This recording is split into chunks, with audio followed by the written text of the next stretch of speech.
Your phone off? Yep. My phone's not off? Yeah, it is. It's sort of. Yeah. Good. All right. Okay. You good? Yep.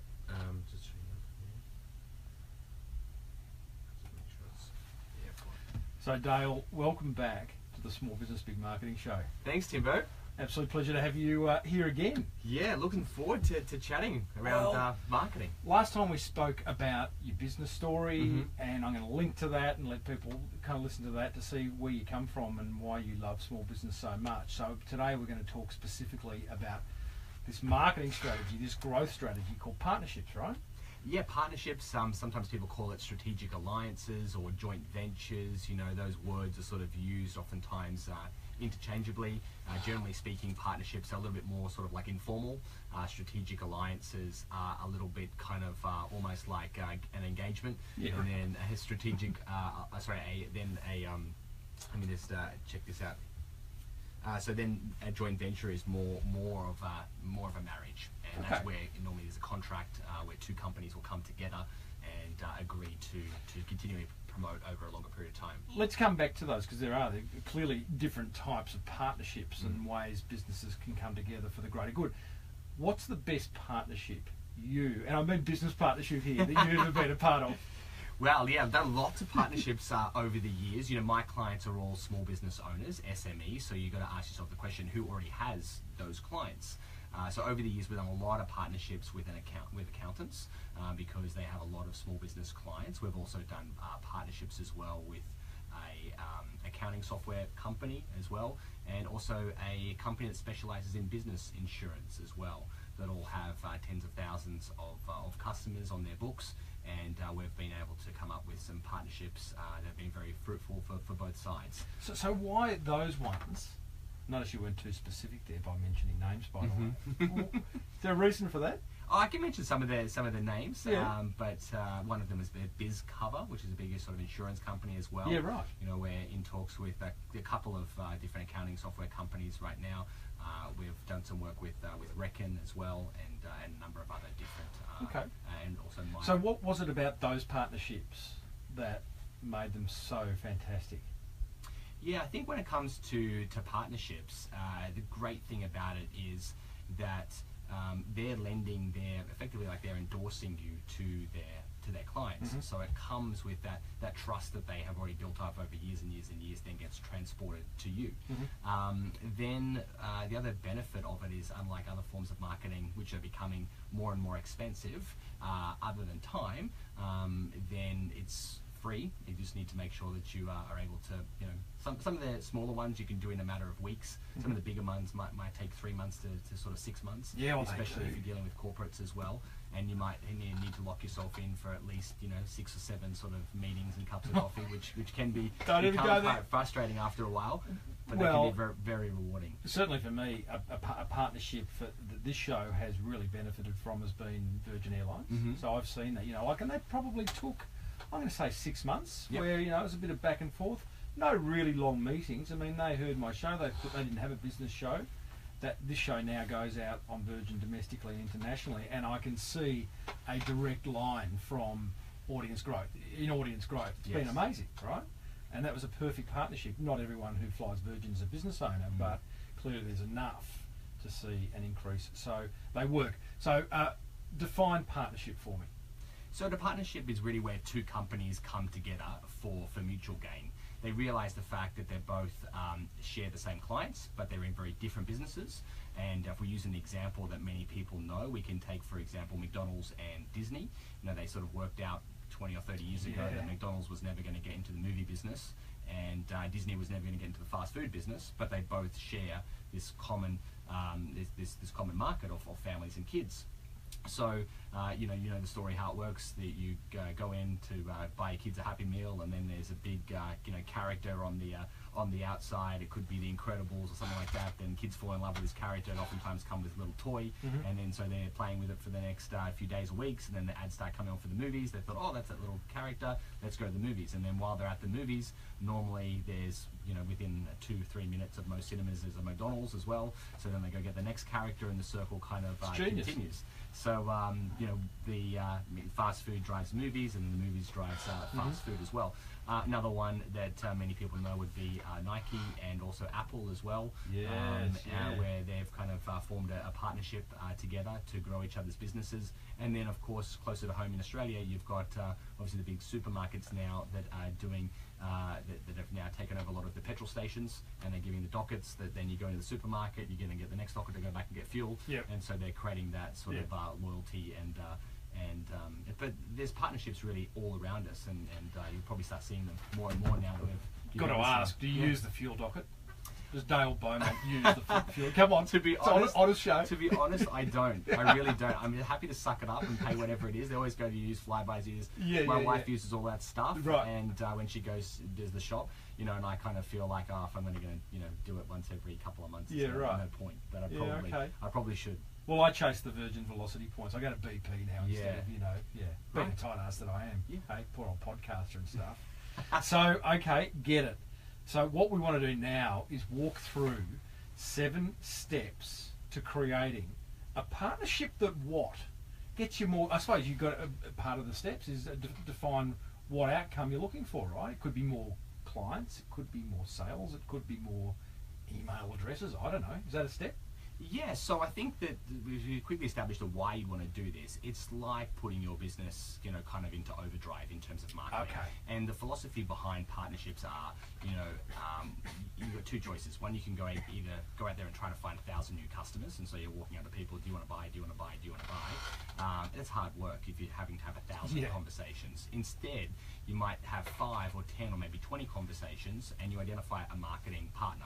And that's someone who has 1,000 customers, and they're happy to endorse you to their 1,000 customers. So it's a mindset shift from stop looking for customers and start looking for partners, because each partner is just one person, but they can lead you to 100, 500, 1,000, 10,000 potential clients. And these aren't just any clients; these are clients that have been that comes with an endorsement as well. So not only are they're more numerous, but also they're normally that rapport and credibility gets transferred to you. So these are oftentimes, warmer leads, as opposed to just going out to people and they don't know who you are from afar. So, but if Virgin's saying this guy's good, then okay, I'm going to pay attention. Yeah, right. We could even use the word amplification here, couldn't we? Absolutely. That's what this does. Yep. Right? So not only is it... Have you got any other geeky words just to get out before we lead into the 7 steps of creating an effective I really like kind of like leverage, leverage, to leverage your marketing efforts. Optimize, yeah. So, and also, it's also good for your brand as well, because... no one likes to do business with someone that's kind of untested. But if you on your website, and you should promote your partnerships. If you go to one of our websites, we'll talk about later on. I know people have heard of 52ways.biz, which is an event that we run. If you scroll down at the bottom, it's got our partners included, and there's logos there. So even if nothing else, it just shows the fact that I'm gonna have some guarantee that if I work with this company, they're not going to be a fly-by-nighter, or they've got some credibility. The fact that they're working with these other brands, they must be good. I keep saying we're going to lead into these 7 steps, and we will. But what comes to mind is this is not a commonly talked about marketing strategy yet. In my experience, your experience, and other business owners that I've seen embrace partnerships, it's unbelievably effective. So my question is, why are there a lot of business owners still sort of conundering, I don't even know if it's a word, conundering over Facebook ads or going to a network event when they could be actually spending 2 or 3 hours nutting out an ideal partnership? And that's exactly what we're going to talk about in this interview, but it all comes down to, we've never been trained, we've always been trained to you want more money, go find customers. And so mindset is around going, okay, you'll get customers, but find marketing partners. Find the one person that's going to lead you to 1,000 people, or 5,000 people, or 10,000 people. So it is a different mindset shift, and it's also around. This strategy is also called influencing the influencers. If you can influence an influencer, they're going to be able to promote you to lots of people. Do you think, Dale, the reason many small business owners don't chase this strategy is because it feels like it's going to take quite some time? Whereas if I just go and chase a customer now and they buy, then I've got a sale. Yeah, that's exactly right. It's the kind of short-term gain versus, kind of... And the analogy that we could use here is it's like carrying buckets of water instead of building a pipeline. If you want to go get some customers, you go get some. But it's still manual. It's still, you're never any further ahead because you've got to go find the next customer, the next customer, the next customer. And the moment you kind of get busy and you stop finding customers, then you run out of, fresh leads. But if you're building a pipeline, if you've got someone that, like I've got a partnership with an accountant, and once a month I do a webinar for his clients. So I've got 12 different topics. He just intros me, I promote, so every single month we're getting a flow coming in of leads, because that's kind of like building a pipeline. We've got an agreement over 12 months. I'm going to add some value to his business, and in return, he's going to send qualified customers my way. So that's just a mindset shift around. It does take a little bit more time, but when you think about one partnership could lead you to hundreds or thousands of customers, it actually, in the long run, medium to long run, will save you a lot of time. A lot of effort. Yeah. A lot of time. Okay. Listeners, talking to Dale Beaumont, past guest of this show, founder of Business Blueprint and a wonderful live event series called 52ways.biz, which I'm attending tomorrow. Very excited about this. Yeah, it's just a one-day event, and it's awesome. No doubt. 52 strategies in one day. Yeah. And anyone... 52 strategies in one day. Come on. It's fast-paced, it's action-packed, and people really love it. Okay, well, I will be reporting on that next week. But let's get stuck into step one of creating an effective partnership. So step one is you've got to know who is your customer. Who do you want to kind of reach? Oftentimes in marketing now, the term avatar has kind of become synonymous with helping you to get really, really clear on who are your ideal customers. Now, I know you talk about it, we talk about it all the time, but still a lot of business owners have struggled to identify who their customers really are. You ask them, who do you market to, and they say, well, everybody, so that's a real kind of problem, because it's very hard to identify, go to the step number 2 and 3 if you don't know who it is that you're actually looking for. So take some time to get really clear on what does your ideal customer look like. You can look at some of the demographics, what gender, what age, what location do they live in as well. Then you could look at things like their status, are they single, are they married, do they have kids, but then also some of their sort of more psychographics as well, like their fears and frustrations, their dreams, their desires, their things that they are frustrated by. So all of those things as well kind of make up a description of who your ideal customers are. So if people are struggling with it, I just say, look, pull out a pen or jump on your computer, just start writing a page, start writing and keep writing a whole page.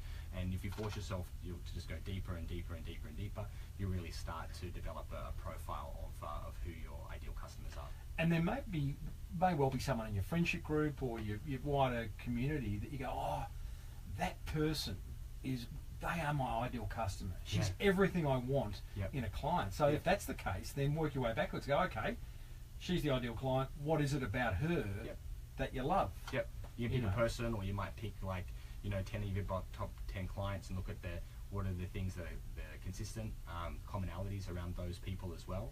The other thing you can do as well, a lot of people don't know this, but it's just on location, but you can go to your credit card company and ask for the postcodes of the people that have actually spent the most amount of money with you. Oh, wow. And so you can actually start to see where your customers actually are, and you might find that they might come from 2 or 3 suburbs. Just let me get clear there, your credit card company is going to give you something for free. Yes. You want to retract that? This, I know we have done this with American Express, right. And so it comes, I'm not too sure if MasterCard and Visa offer it as well, but we basically were able to get a printout of all the postcodes where our clients actually come from, and we can see it broken down by kind of density as well, which was really useful. Demographic, it's useful. Yeah, your psychographic stuff is so much more interesting, isn't it? Totally. In regards to your business and understanding your ideal customer, what have you got? Have you got some photos of different types of people, or have you got a one-pager that describes? What have you got?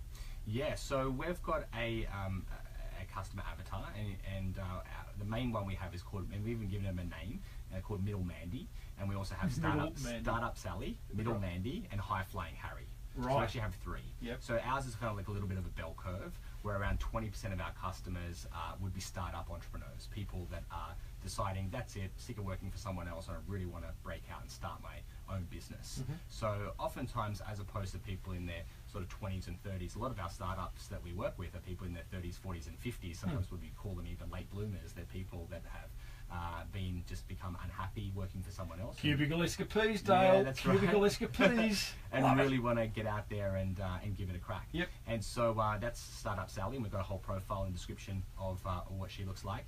And there could be a male as well, but we giving them these characters. And then we have Middle Mandy. And Middle Mandy is someone that has been in business for probably 10 to 15 years, doing somewhere between maybe 500,000 and maybe $1 million in revenue, 4 or 5 staff, but really their biggest problem is they just have no life. They're working too many hours. They just are really in the trenches sort of every day, and they've kind of been doing this now for a decade and going, I'm really sick of putting in these hard hours. There's got to be something better than this. And so how do I get out of this sort of rat race? And how do I get a business that can sort of finally start to give me some of the freedom and the time that I really deserve? And then you've got High Flying Harry. And High Flying Harry is someone that has probably been in business for maybe 20 years, been really successful.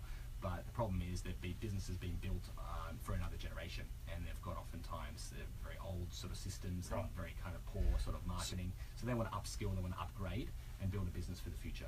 So knowing these profiles, I'm guessing leads into step 2 of building an effective partnership, which is now that you know who you want to appeal to, do you then ask yourself, who else has the eyes and ears of these avatars? Exactly. So number 2 is then who has these customers. Great. So now there's a few interesting techniques that you can use in order to come up with this as well. So the first big question is, who already has your customer? Now you know who you're looking for, who already has them. So you might already think of some brands that come to mind of things that they buy or places that they shop or things that they also need and spend money on. Another question you can ask, which is quite interesting, is who has your customer before you and who has your customer after you? So if you think about it, if you're in the kind of the middle, there's a bit of a lead up before someone will come and see you. For example, if you're a weight loss coach, maybe they go to their doctor first, and their doctor sort of says, look, blood pressure's a bit high, carrying a few too many kilos, I think you really need to see someone. There's someone that's local that's a weight loss coach, and I want to put you guys in touch. So that's maybe a doctor, for example. It could be a naturopath, or it could be someone that has your customer before you. So what's the lead up to someone going, you know what, I need to work with this person? And then also, the other thing is, which is quite interesting, is who has your customer after you? Because when you work with someone, you solve a problem, but in solving that problem, you actually create another problem. Yeah. And they then need to go elsewhere to actually find those kind of like answers.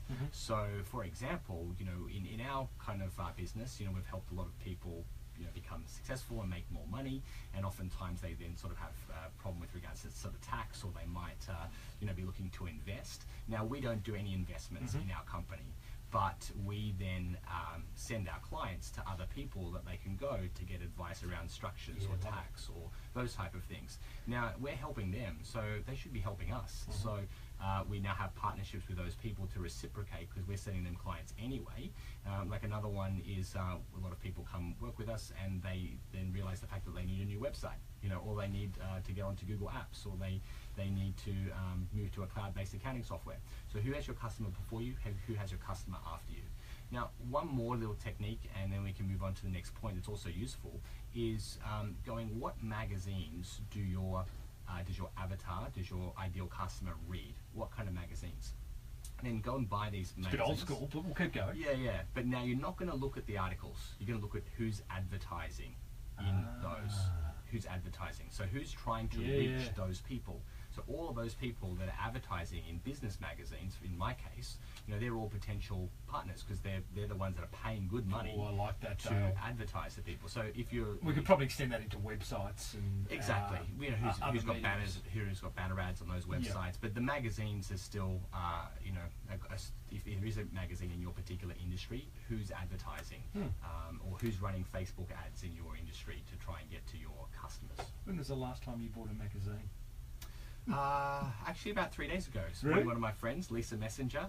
Lisa Messenger has a magazine called The Collective, and so she oftentimes sends me copies, or when I catch up, she gives me a bunch. But I try to collect every issue. She got Jamie Oliver on the front cover of her latest. Oh, she didn't meet him, did she? She did. She met Jamie Oliver. They had a photo shoot together.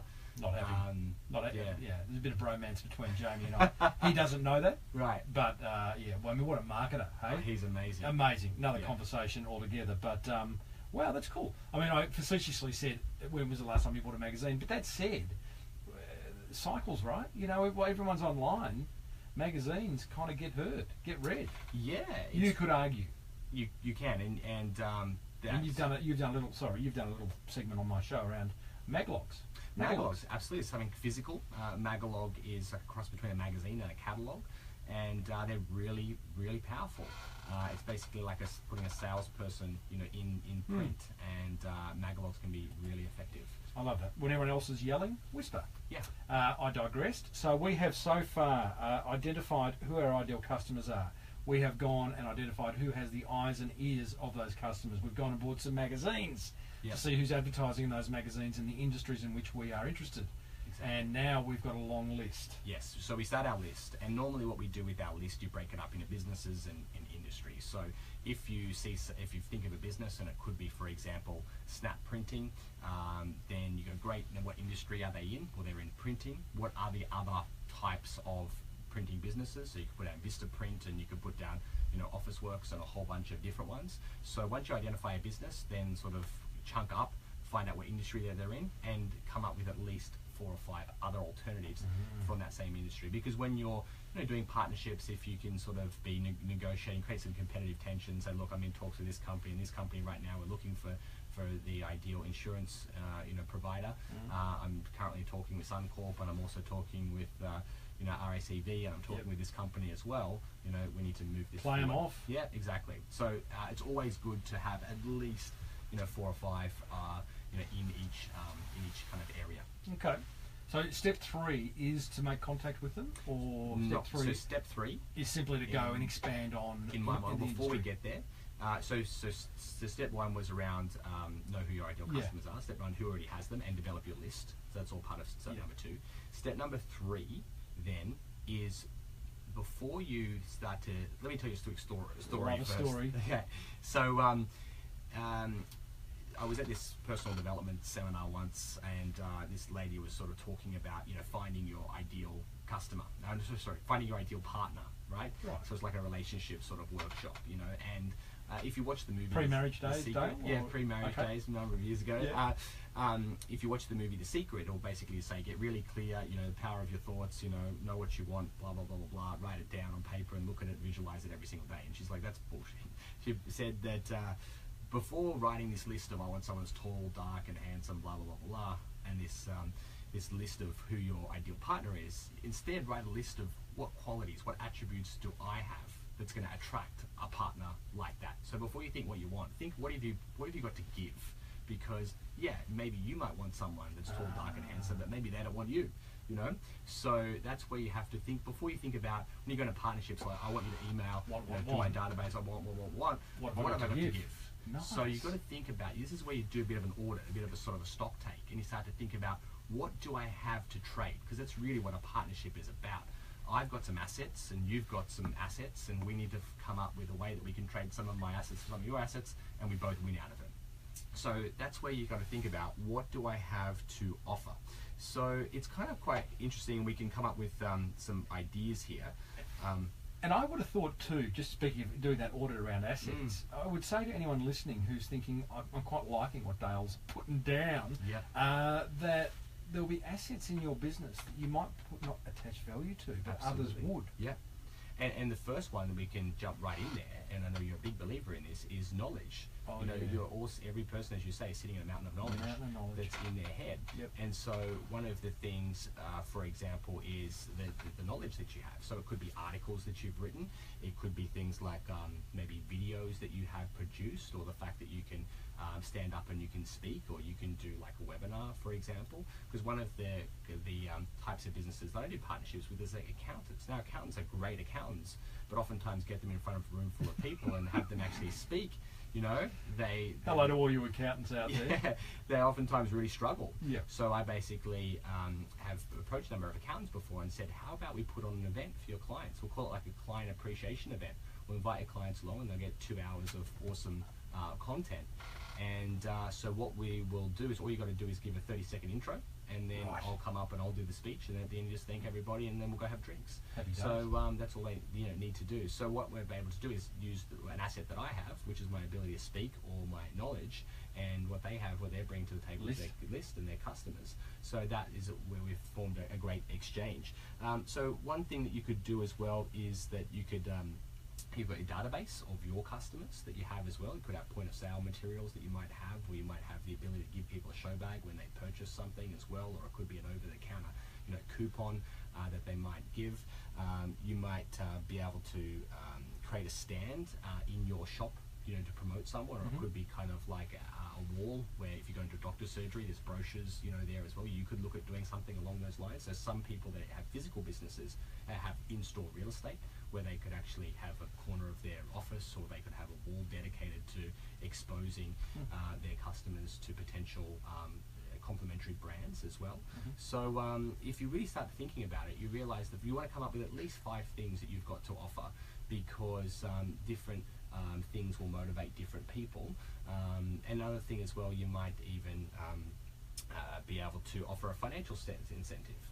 If someone said to you, okay, how much would you be prepared to give away? Would it be 5%, 10%? Some businesses could be even more depending on your margins. So that's another asset you have. You can actually give people a commission. I can see where this is going, because in classic sponsorship parlance, which this is sort of similar. You're partnering up with someone. It's like, what have I got and what do I want? Yes. Right? They're the 2 questions. You answer those 2 questions and you're off to the races. Exactly. So right now, you've got us detailing an audit list of what we've got to offer a potential partner.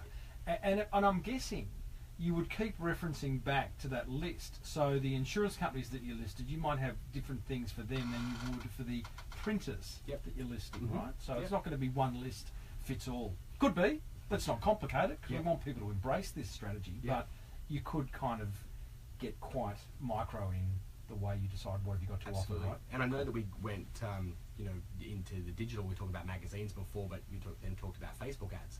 Even the fact that your Facebook, if you have Facebook Pixel installed, even your remarketing audience is something you can now trade as well. So I could say, Tim, I'm happy to do a Facebook ad to anyone that's visited my website in the last 6 months.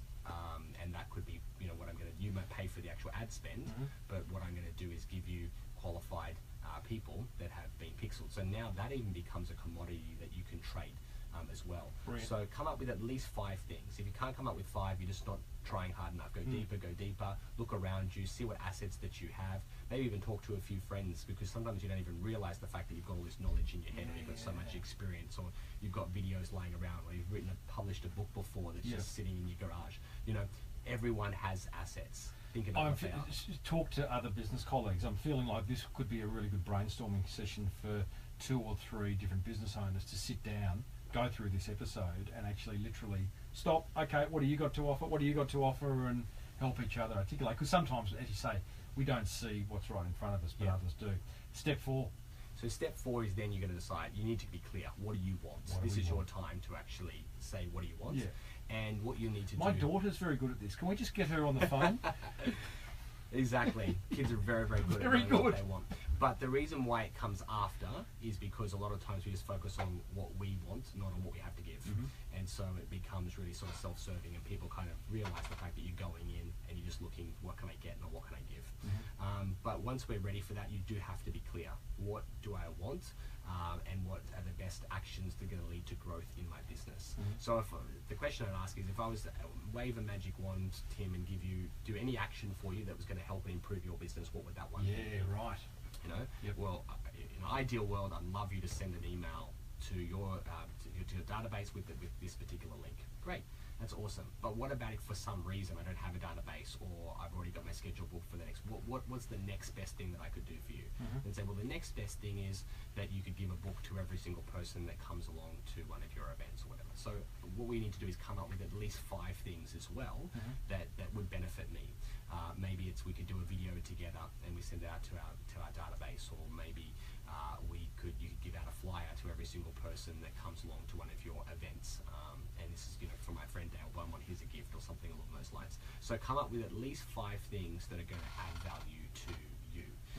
It could even just be sharing like content, like if they maybe aren't prepared to send out an email linking people directly to my website, well, maybe I'll do a guest blog post on your website, and then as long as I give great content, maybe at the end, then I could say, hey, if you want to find out more, then click on this link and come to the website. So come up with at least 5 things that you're prepared to give, and at least 5 things that is going to add value back to you. Does it need to be equal? Does it need to be 5 for 5, 4 for 4, or it could be I've got one really big need? Yeah, I've got 5 gives. I probably think you should probably at least have five gives, and you could limit the number of needs or wants, you know, maybe down to 3. But the thing is, you can't just have one, because maybe they say no, it's not going to work, or we don't do this because. What else have you got? You've got to think on your feet and go, well, this would be ideal, but if we can't do that, we could do this. And if we can't do that, we could do this. Which one's the easiest? They can go, oh look, I can get sign off for that tomorrow, but this one's going to have to, you know, take 3 months, and they're going to have to do this, and it's too hard and too difficult, and we just want to move forward. So that's number 4. Love it. So just in case listeners have tuned in, but you don't really do that on a podcast because you start from the start and work your way through. But what Dale Beaumont and I are doing is working our way through 7 steps to creating highly profitable, highly effective partnerships. We've identified who we want to sell. We want to partner. We've identified who we want to sell to, our ideal clients. We've identified ideal partners. We've figured out what we've got to give. We've figured out what we'd like back, and now we're up to step 5. Okay, so the next one, number 5, is then make contact. And what you need to develop is a contact. This is I'm starting to sweat now because this involves getting past Dobermans and having your pitch right and so many things. Yeah. Not that I want to put anyone off, but like true, right? This is where a lot of people then get, and they stop. Yeah. So what I want to do now is give people maybe 4 or 5 different ideas about how they can make contact, because you might go, I don't want to pick up the phone, but I can do this or I can do that. So let me give people a few options and come up with a strategy that kind of works for you. So one of them is to pick up the phone and actually have a chat. So what we could probably do is even give some examples of what you could say on the phone that might kind of help. So oftentimes, if I was talking to an accountant, for example, I might go, hey, this is Tim. Yep, great. Over the years, a lot of clients have asked me, do I know a good accountant? And over the years, I've just been telling them to go to Google. However, I'd rather actually send them to someone that I have an existing relationship with. Can I ask you, are you looking for more customers right now? So that's the magic question. Do you want more customers right now? And the anyone's going to say, well, of course. And then you're going to say, okay, well, great. Well, before I can refer business to you, how about we have a coffee and get to know each other, and then see how we can, how we can help each other both ways. So the key thing there is just to keep it short, really on the phone, and say, over the years, a lot of people have asked me, do I know a good X? So you could, be a dry cleaning business or whatever, and over the years, a number of people have asked me, do I know a good tailor? Yeah, sure. Because you've dry cleaned something and maybe there's a rip in something. So, and at the moment, I've just been saying, sorry, just go to Google or I can't help you. But I'd really love to actually send them to a tailor that I have a relationship with. So, would you like some more customers? The person's going to go, yes. Well, how about we get to know each other a bit better and find out how we can help each other grow? What do you say to those listeners who are going, sounds good, sounds a bit slimy though, a bit sleazy? Yeah. Or is that just me?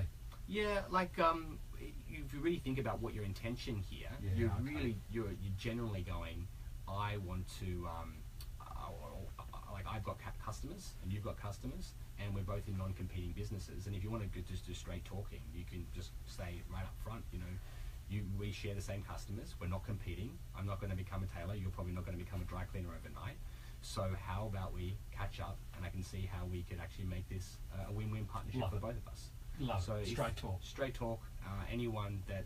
no big words. Yeah, no big words. And the question then is, are you looking for more customers? And if, great, well, I've got customers that I'd love to send them, someone that I know, as opposed to just sending them to Google. Okay, so we've picked up the phone. We're asked if we want more customers. What's another way of getting through to the... So we can do the same thing, but on email. But on email... Can I just pause, Dale? Who are we trying to get to here?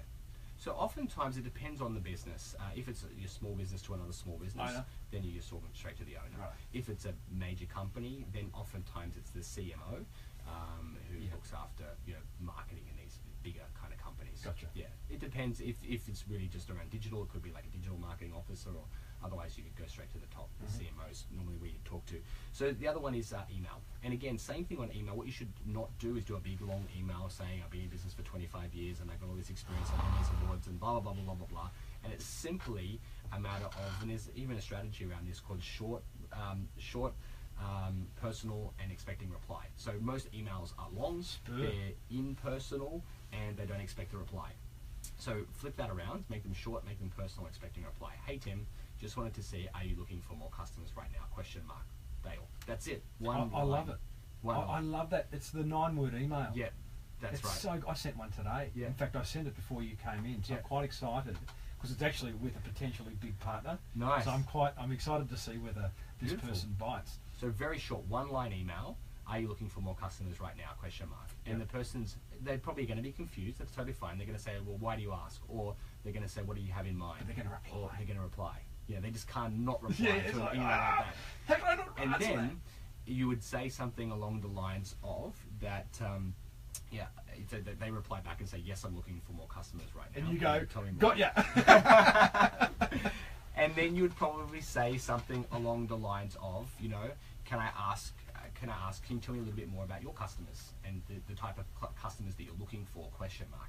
And once they get back a second reply, then your reply to them is look, Tim, rather than going backwards and forwards on email, how about we make a time to have a quick chat on the phone? Gotcha. So, and after they've replied, they can't not reply to that email because it's like now they know that I actually have replied, so I can't kind of just pretend I didn't get the email or it's the wrong address. So now they have to have that conversation. So that's another strategy. Genius. Another one is go to trade shows. The reason why is because companies oftentimes invest, $5,000 to go to a trade show, and they oftentimes have some of their heavy hitters there as well. So oftentimes there are representatives from the marketing teams come there, and you might just go. And my first ever sponsor of this show, I went to a small business trade show. I identified Net Registry as having the best stand in this expo. They'd spent a lot of time, effort, money. They just stood out, and I went up. I met the marketing manager, and they were with me for 4 years. So it's a great one. I like it. I like expos. So another one is strategy, which is like lumpy mail or shock and awe packs or things like this, where you send something physically in the mail. It. So over the years, there was one potential person that I went on his LinkedIn profile and found out he's a mad rugby fan. So I got the latest Australian rugby jersey, and it cost me $150. But again, that relationship has turned into tens of thousands of dollars, so that was well worth it. I've also heard of people that have actually sent people a shoe, just one shoe in the mail, and there's with a little card saying, hey, now I've got one foot in the door, how about you allow me to get my other foot in the door? I love this. I've had people that delivered, I haven't done this personally, but one of my clients delivered like a fish bowl, and it was something like, if you're going fishing and you don't have any bait, then, so it was something along this analogy of the angle he came up with. Another one which has been really good as well, shock and awe pack. This is really cool. I think it's called Budsy. And basically what I could do is take a photo of you on my phone, and I could send it to a company that will make a doll of you.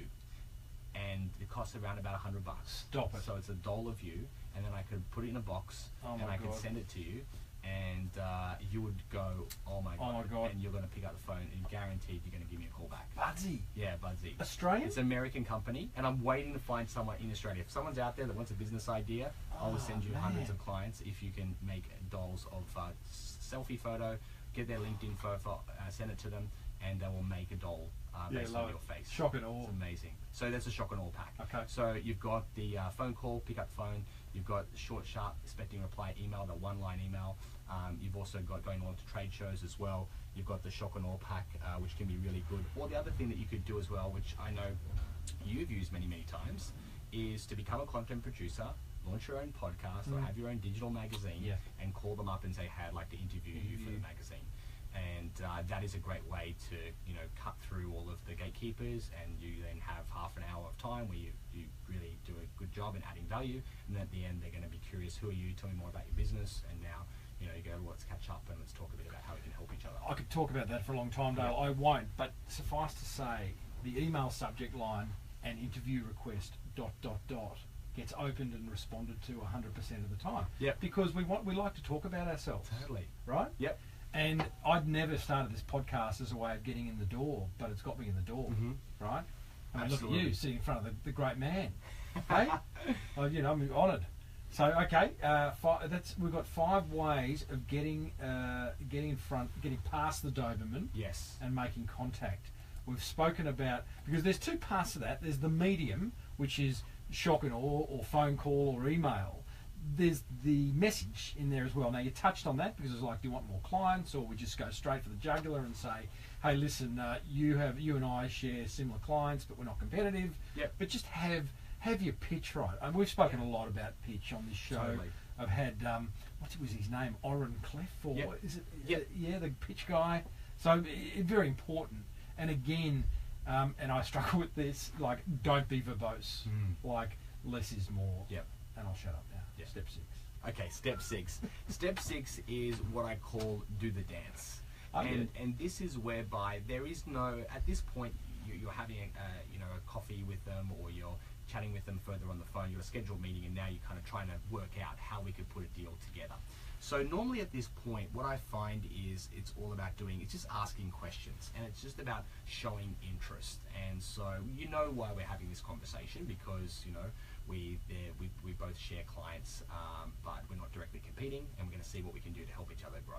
So I'd then be going to question mode, and I just starting to be asking questions. So things like, tell me a bit more about your business. How did you get into that? What are some of your goals over the next 12 months? What are your most effective ways to get customers? Have you done any partnership or strategic alliances before? They might say, yeah, I've done a whole bunch of them, they're great. Or they might say, never done them before, so they might need to be educated a little bit. Another thing I oftentimes ask is, what would really help you? Can I just pause there? That's interesting. Educating a potential partner on partnerships, because they might not know this strategy. So you could actually come clean and go, you know what I'm doing here? Let me explain. Yeah. In fact, can we just play this podcast episode and we'll talk after that? Exactly. But that's interesting. So, you don't assume that your ideal partner knows how powerful a strategy this is. Yeah, exactly. And it's a really good one for me, question to ask, to get a bit of a gauge of where they're at. So if you have done any partnerships before, on one end of the spectrum, they're going to go, what's that? Never heard of them. And on the other end, there's like, yeah, we've got tracking links set up, and you can go online, you can register, and there's someone that's got it all kind of figured out. Yeah, wow. They're like, hardcore affiliate marketing and all that stuff. But there's some of people in the middle that go, yeah, I've done a couple of those over the years, and then I'll just say, well, what happened with them? Well, how did they go? Or what worked and what didn't work about those partnerships? So I just become like a bit of a detective, just asking questions and really showing genuine interest. Then I would start to sort of go fishing a little bit and start to ask some more direct questions, like, do you have a database? And how many people do you have on the database, if you don't mind me asking? What system is it currently in? What do you use? Do you use MailChimp? Do you use Infusionsoft or ActiveCampaign? What sort of system do you use? I'm kind of starting to think about now, is this person going to be able to send an email? You go to some accountants and they're like, oh, I don't have a database. It's like, how you run your business? I send them a Christmas card once a year. So I'm like, okay, here we go. So we now have to think differently around what we can do there. How often do you communicate with them? If they kind of go, communicate with them once a year, I'm kind of like, the likelihood of them just sending out an email out of the blue and going, hey, by the way, this guy's really great, is probably going to be a big ask, because they don't understand the importance of communicating with their customers. But if they're like, oh, look, we communicate with our customers every week and we're always looking for useful information to share, then I can probably go, okay, we might be able to get an article in there, or maybe they can do some type of, hey, here's a great report, or get two chapters of Tim's latest book or something along those lines. And then oftentimes I would say that another question I ask is, when was the last time you gave your customers a gift? And they'll probably say, never. Yeah. Great. What do you think they would think if, when they purchased a product from you, you said, here's a $20 gift voucher to our friends down the road that do X, Y, Z, and they do a really fantastic job, and here's $20 that are on it. What do you think they'd say? Well, they'd probably say, well, it was awesome, or fantastic, or thank you. Thank you. Great. Well, how about we did something like that, where we actually gave every single person that bought from you a $20 gift voucher to say thanks? So this is whereby I'll ask that question. When was the last time you gave them a gift? And then what would you think your customers would say? So what we're sort of doing is painting a picture, or building that kind of future around them actually seeing this as a great opportunity. And then they're not just doing it because they have to, but they're doing it because they generally are helping their clients, or they're giving them something of value. And another thing is then I'd ask, how would you like me to add value back to you in return? And then where would you like to go from here? That's a good kind of question. So I think we should formalize something, or I think that we should just get this set up, and then they will kind of inevitably sort of ask me, so what were you looking for? And then I'll start with number one, what's going to do the best for me could be this, and number two would be this, number three, number four. I wouldn't go through them all at once, but I'd sort of go with the one I know that's going to add the most amount of value to me, Because if they go, sure, I'm happy to do that, then great, we've got a kind of a deal. And I've been finding out what's important to them and what would make a difference. And so that's what I'd say, how about I run a webinar for you once a month in exchange for, you know, you doing this, or how about I give a gift with purchase in exchange for this. I'll send an email out to you to my database if you can give every client a $20 gift voucher. So what we're basically trying to do is I've got on one side, I've got a list of what I want. On the other side, I've got what am I prepared to give. And what I'm trying to do is create a match. Love it. Whereby, you know, it might be number 2 for number 4 or number 1 for number 3. And that's the dance. And that can be done, well, face-to-face ideally, but it can be done over the phone, over Skype, however way it's going to be most efficient, right? Exactly. So that's where you would find something that's going to go, that'll add value to me. And I'll go, that'll add value to me. And then go, well, let's trial it for 3 months and see how it works. And if it works, well then, you know, kind of like draft up a kind of agreement. And we might run it for longer, maybe 12 months, and then we'll review after that. How does that sound? Gotcha. So number then 7 is basically seal the deal. So after you've done the dance, then we come up with an agreement. And normally it's just simply a matter of, I'm going to go back to the office, Tim, I'm going to type it up and I'll write down very clearly, this is what I'm prepared to do, and this is what you're prepared to do over what period of time. And if we just hold both of our ends of the bargain, I think this would really work for us. How do you think? What do you think? Yep, sure, great. So I go back, I type it up, very, very simple, don't need to go to the lawyers or anything like that. Just here's what I'm prepared to do, here's what you're prepared to do, and let's review it in 3 months' time. And if it works, we'll kind of expand it, or we'll just keep doing it for longer. So that's number 7. Partnership locked and loaded. Deal, and then you just go, great, now that works, so then I'll go and do another partnership with someone else, another partnership with someone else. So if you could sort of try to get one partner, if you one of the actions was just trying to get one partner a month, then after 12 months you'd have 12 partners, and if they were sending you 5 clients a week, not a huge amount, but if you had 10 businesses, that's 50 new clients a week that's just flowing through. The phone's ringing, emails are coming in. These are where I talk about building a pipeline. You don't have to go, oh gee, I need more customers. I'm going to go out there and crank the marketing engine up. You should just be having a flow of clients coming in on a regular basis. Let's just brainstorm as we wrap this up. Sure.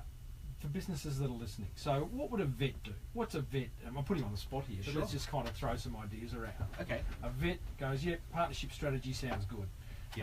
Who should I partner with? Okay, so again, you're getting really clear on who your customers are, because if we just start jumping into names and things like that, it's not going to kind of work. So who are your best kind of clients? So are they people that are young families, you know, which could be different to like retirees, for example. So it all comes back to who are your best clients, and then who already has those people. It really, So if it was, say, for example, retirees, then maybe there's retirement villages that you can kind of go to, and you can have a chat, and there might be 50 or 100 retirees that live in these certain sort of places, and now we can go, well, who looks after the notice board, or who can you go and can you do a workshop, on animal care? Go to the nursing home. There are oftentimes nursing or retirement village. They're also looking for events or things to do. Could you put on a free event like how to take care of your pet, and it's brought to you by a local vet? Quite lateral thinking, that, going from a vet to a retirement village. And I think one point you made, Dale, is that you don't necessarily have to find a partner that has hundreds or thousands of ideal clients. You mentioned 5, right? I mean, it's about quality, not quantity necessarily. And if you do this once a month for 12 months, that it becomes a reasonable number. Because we all love, a company like that has like hundreds or thousands of clients to email you, and that may happen. But I just want to make sure that this strategy will work for the local vet or their mortgage broker or someone that it runs a music school. Like it can work for anyone. A lot of people just think, oh, it's only for the Nikes and the Apples and the McDonald's and the Pixar. Well, no, it's for every small business, no matter how big or small, whether you're a local cafe or you're a vet, anyone can use this strategy. Thank you for sharing 7 steps to highly profitable partnerships. You have got a 52ways.biz event tomorrow in Melbourne. You've done, this will be the 3rd or the 4th in... around the country. We've done Adelaide and Perth, and then we've got Sydney, Melbourne, Brisbane as well. What stood out for you? Has there been an aha moment where you've been up on stage, someone's asked a question, or you've shared something where you've gone, that landed?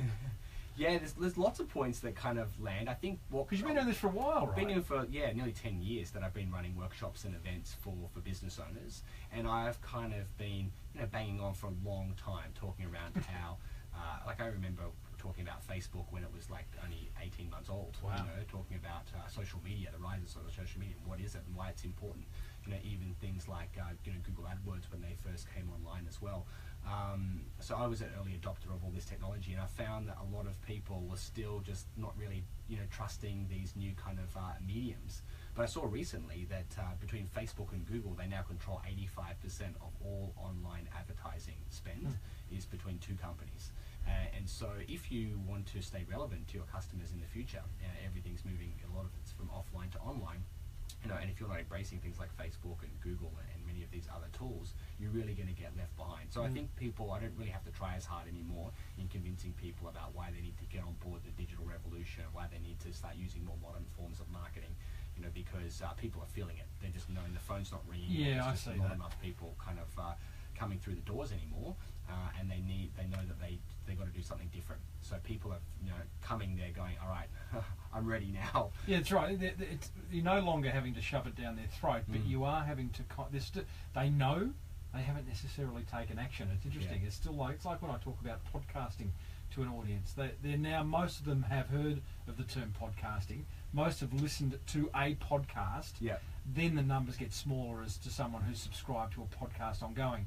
But it's changing, and most know that, hey, this is a valid medium, and maybe even as a business owner, I should podcast. Yeah. And that goes for any other social media channel. It's a changing world, hey? It is. Hey, Dale, thanks for joining us again. Thanks mate. so much, I Tim. love talking to you, and it's practical stuff.